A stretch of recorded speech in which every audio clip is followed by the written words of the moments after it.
Hi friends. 2014ல் நெடுஞ்சாலைன்னு ஒரு movie வந்துச்சு.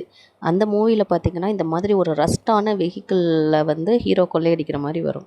அதே மாதிரி ஒரு வெஹிக்கிளை 2026ல் நான் பார்த்தேன். அது எங்கன்னா யூபி ஆக்ராவில் இந்த மாதிரி வெஹிக்கிள் வந்து ஒரு பேசஞ்சர் வெஹிக்கிளாக யூஸ் பண்ணுறாங்க. ஆல்மோஸ்ட் அங்கே ஓடுற முக்கால்வாசி ஒரு 1/3 எல்லா வெஹிக்கிளுமே இந்த மாதிரி ஒரு ரஸ்ட்டான ரொம்ப பழைய கண்டிஷனில் தான் இருக்குது. நம்ம ஊர் ஆட்டோ ப்ரைவேட் வெஹிக்கிள்ஸாக இருந்தாலுமே அது எவ்வளோ புதுசாக நீட்டாக மெயின்டைன் பண்ணுவாங்க. ஏதாவது 1, 2 அப்படி 1% தான் சொல்லலாம். இங்கே பார்த்தா ஆல்மோஸ்ட் 1% மட்டும்தாங்க அங்கே ஒழுங்காக இருக்குது. மற்ற எல்லாமே பார்க்கும்போது இவ்வளோ ரஸ்ட்டான ரொம்ப பழைய வெஹிக்கிளாக இருக்குது. பாவம் அந்த மக்கள். அந்த ஊர்லலாம் ஆர்டிஓலாம் இருக்காரா இல்லையானே தெரியலங்க.